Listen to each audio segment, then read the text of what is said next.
Hey everyone, we're 5 days now into having subs on the main server for World of Warships, and I wanted to do a bit of a follow-up.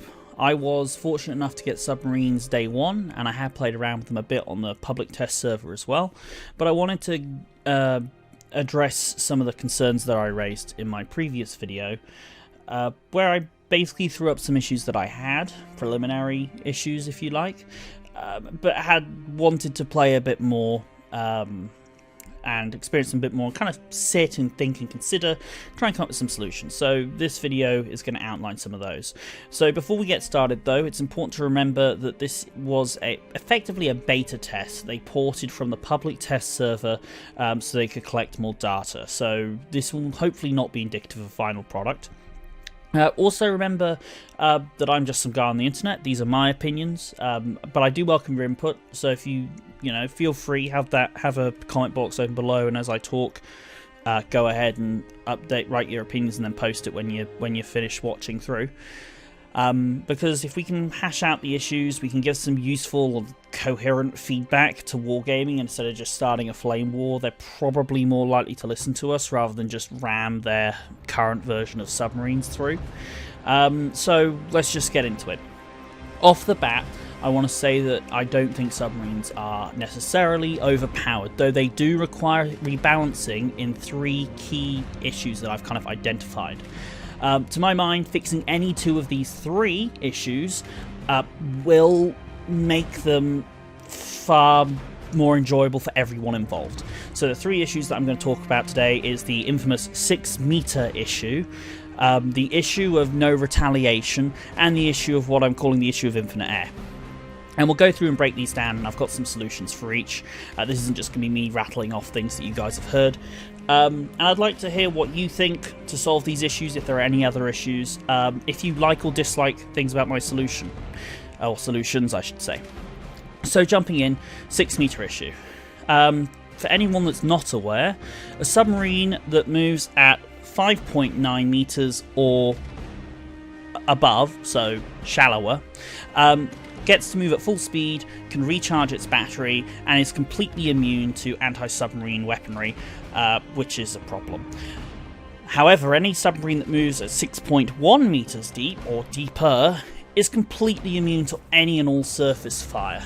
The only reason to go beyond these two depths is to either surface completely, if you want to launch a cheeky sort of surface-style torpedo, or to alter depth to basically avoid other submarines launching torpedoes at you. The issues here are quite clear. You can toggle immunity with little ease by oscillating 20 centimeters. That's not very realistic, and while it's an arcadey game, it's also not very fun. It limits your tactical gameplay, and really, you may as well just have the little button toggle. So what do I suggest? Right, first off the bat, anti-submarine weaponry should be effective at all depths. It can be less effective once you hit periscope depth, and if you're super deep, that's fine.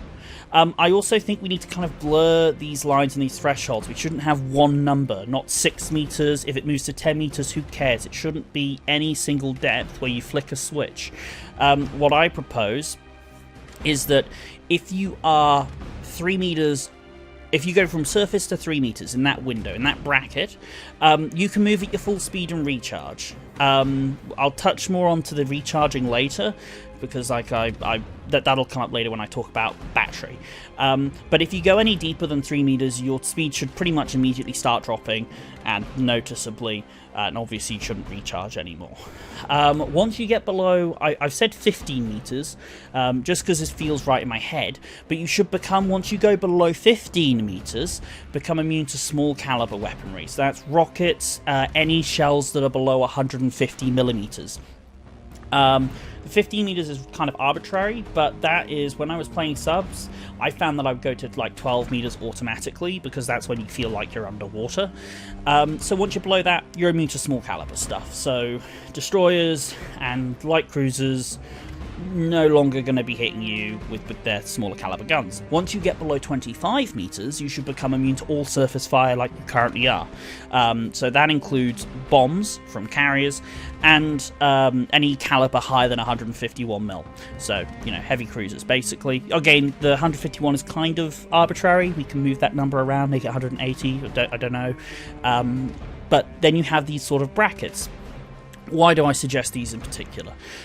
Like I've mentioned, immediately we're removing the ability to move between 20 centimeters and just toggle immunity on and off with ease. Secondly, it increases the amount of tactical depth to the game for a submarine player.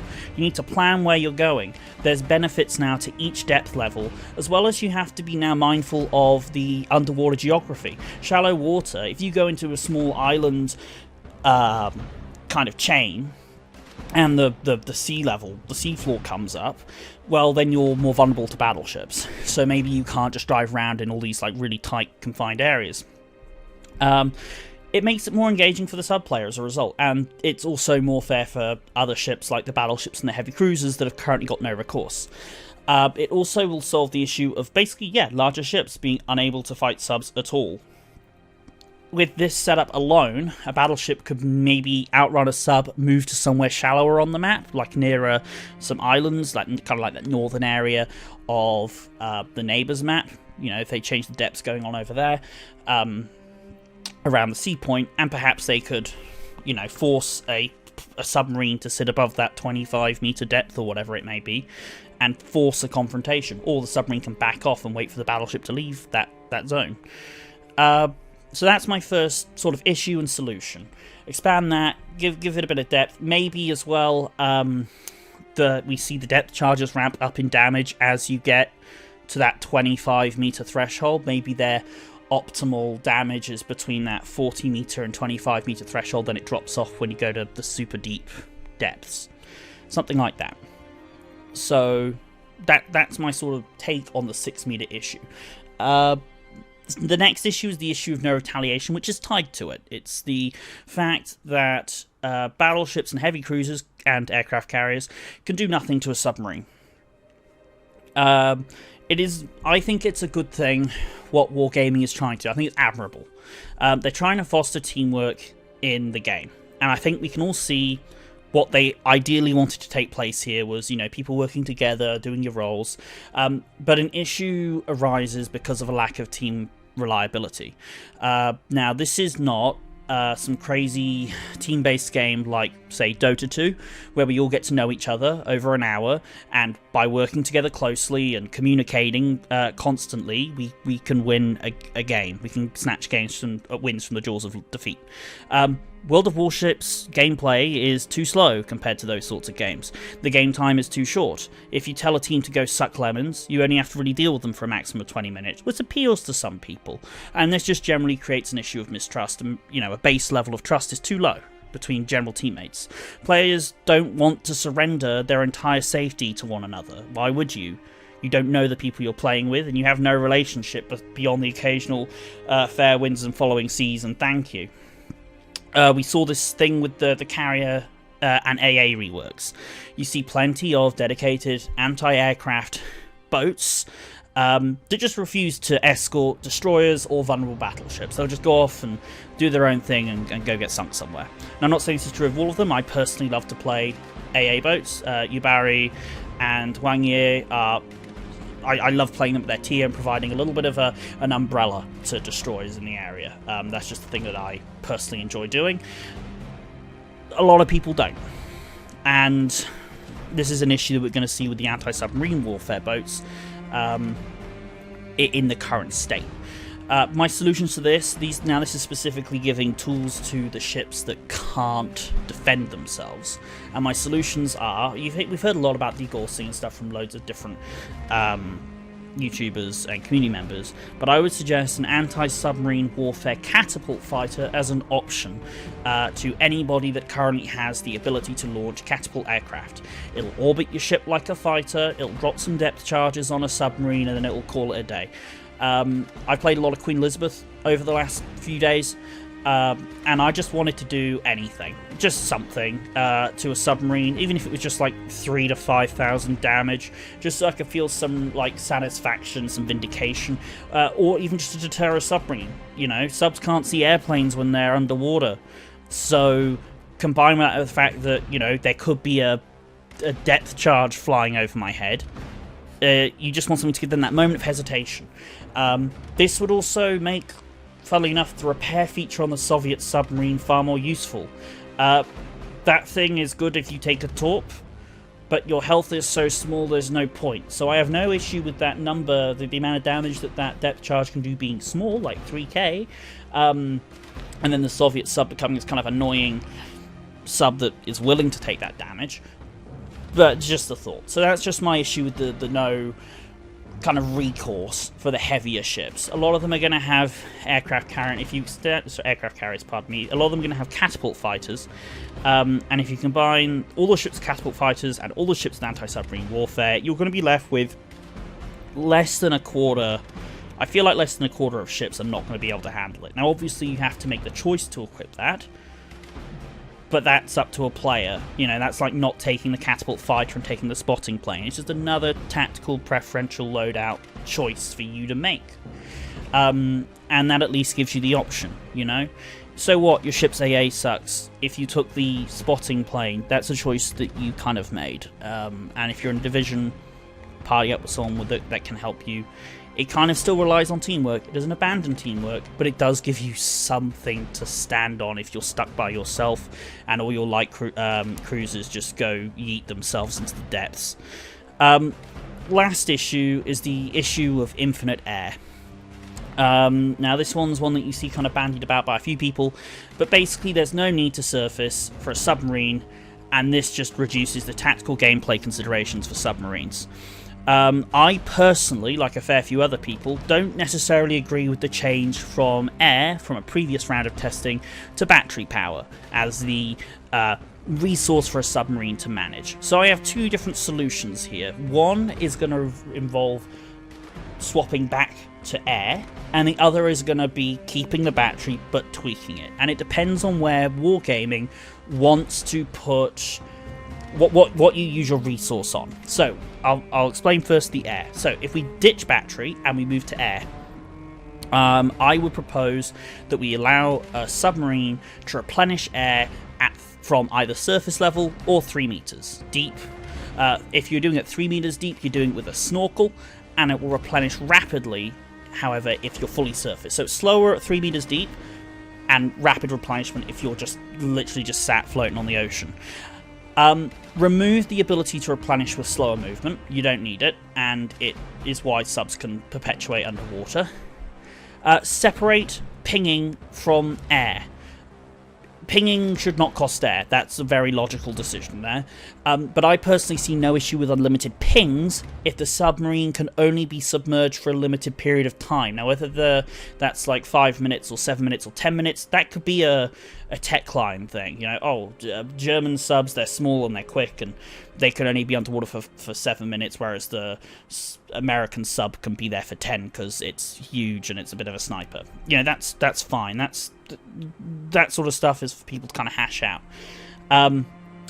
I would say that overall, increasing a submarine's total capacity for air, but tying the air consumption to the depth of the submarine, like in Battle Station Pacific, could create interesting sort of tactical decisions for a submarine to make. For those unfamiliar, in the old game Battle Station Pacific, the deeper a submarine went, the more air it would use over time. So you could go to a super deep level, but you would just burn through your air. So if you could exist for 15 minutes just below the surface, like, you know, maybe at like 6 meters depth, great. But the moment you start getting down and deep, maybe 10 minutes at, you know, surface level or subsurface, just below periscope. But then once you get down to that sort of like 25, where, you know, if we assume that we go with my earlier suggestion that you're completely immune from large battery at 25, maybe you can only be down there for 3 minutes. So all that means is a sub can't just camp there off the side of your ship and just flip you off and launch torpedoes at you. It has to once it kind of commits to going that deep, it needs to be focusing on leaving, not on just chilling out and launching torpedoes. It needs to go, because at a certain point they're going to run out of air and they're going to start racking up damage. So, or automatically surfacing if you prefer. It basically means that a sub actually ends up doing these little sorties. They run out, you know, get to a depth that they're comfortable to move at, snorkel depth or periscope depth. They'll dive to actually engage. They'll ambush the ships that they're going to ambush, or fight each other, or do whatever. And then they'll try and get out of spotting range and surface, much like a destroyer. Like when they use their smoke, they'll drop their smoke, they'll do their thing, then they'll leave. Same sort of thing. Other option, of course, I mentioned, keep the battery and amend the following. Remove the replenishment of the battery at 1/4 speed. Underwater movement should consume battery power dependent on how fast you're going. And when a ship is pinged, give that ship a radio pathfinding style heading for a few seconds, maybe like 5 seconds, similar to the hydrophone that the destroyers currently have. Just sort of retones that battery usage. So this obviously focuses more on what they're currently thinking power should be used on, which is the ping. That's the primary user of the power. And the logic is, you know, understandable. Submarines generate power with their engine, but then when they go underwater, they go silent. They run on battery power. Sure, you know, both are resources that have to be expended. If you go with the air counter that I propose, you're dealing with the resource being effectively depth. Depth over time is how you spend your air. You can ping, you can scoot about underwater, however you like. But that's what the air system would manage. However, if you'd use battery, what you're actually talking about is distance and pinging. So more ambushing. You know, you could go somewhere and wait for an ambush. I personally prefer the air method, but I don't know if that's a bias because I enjoyed the way that subs were done in Battle Station Specific, and that could just be me. But a couple of friends I spoke to that I was playing subs with before have basically said that they would prefer my battery fix. What do you guys think? Is that are they fair? What are your problems with each? You know, do you have one that you prefer over the other? That pretty much wraps up my issues. So in summary, we've got 6 meter issue, to which I propose basically bracketing the depths to give more tactical flexibility to everyone involved. Make subs more interesting, give them some more depth, let them feel like they're having intelligent gameplay and outsmarting people, not just being little boats that bob 20 centimeters and toggle immunity. Potentially give depth charges to catapult craft, or make a catapult depth charge craft, to ease the burden on the other ships and also put at ease the minds of understandably distrusting battleship and carrier players. And last of all, fixing the underwater resource, be it air or being battery, whatever your preference. One last thing that I want to mention that's not necessarily about the submarines themselves. The point of this is, like I mentioned at the start, to collect data for wargaming. Wargaming, please add more than 2 maps to this playlist. It's great that you're offering more credits and more XP, and I've certainly taken advantage of it by grinding out some lines that I've neglected. But I do not want to see Neighbours or Trident, I think it is, Trident's the other one, again. If you give us some more maps, more people will play the game mode. Tier 6 is a pretty fun tier. You can play whatever you like at that tier, and you're not going to get up or down tiered. It feels pretty good. What would make it feel better? More maps. So yeah, what do you think, guys? Remember, I'm quite content for any 2 of these 3. My personal preference would be fixing bracketing the depths and making an alteration to the air battery system. The giving the depth charges to battleships becomes possibly slightly irrelevant if you alter that kind of depth, if you rework the depth system and rework the air system so subs have to surface every now and again. But what do you think? Do you want all three? Do you like none of them? Do you think subs are fine as they are? Like I say, I don't think they're overpowered necessarily. I think that there are aspects of them that need to be fixed, but I don't think that they're these god tier game-ruining things that still some people on YouTube and some members of the community are doomsaying about. You know, you'd think it was the end of the game, but it's a beta test, and they're asking for feedback. And I'm considering submitting something like this, basically the rough script of this video. But, you know, if you guys have got any ideas or opinions, let me know. I've already altered this script a couple times because of suggestions people I know through Discord have made. So, by all means, let me know. I want as much of a concise, thought-out, and well-rounded response to go to Wargaming. Not just, oh my god, you're ruining the game, why are you like this? Because that's not going to encourage them to do anything positive. So yeah, let me know. And I hope you're enjoying the subs. If you haven't got them yet, that's rough. But hey, hopefully by the time you're watching this, like at most you've got 2 days left, and hopefully by the time you're watching this, you've already then acquired them. I hope you're enjoying your coal. Yeah, good luck out there.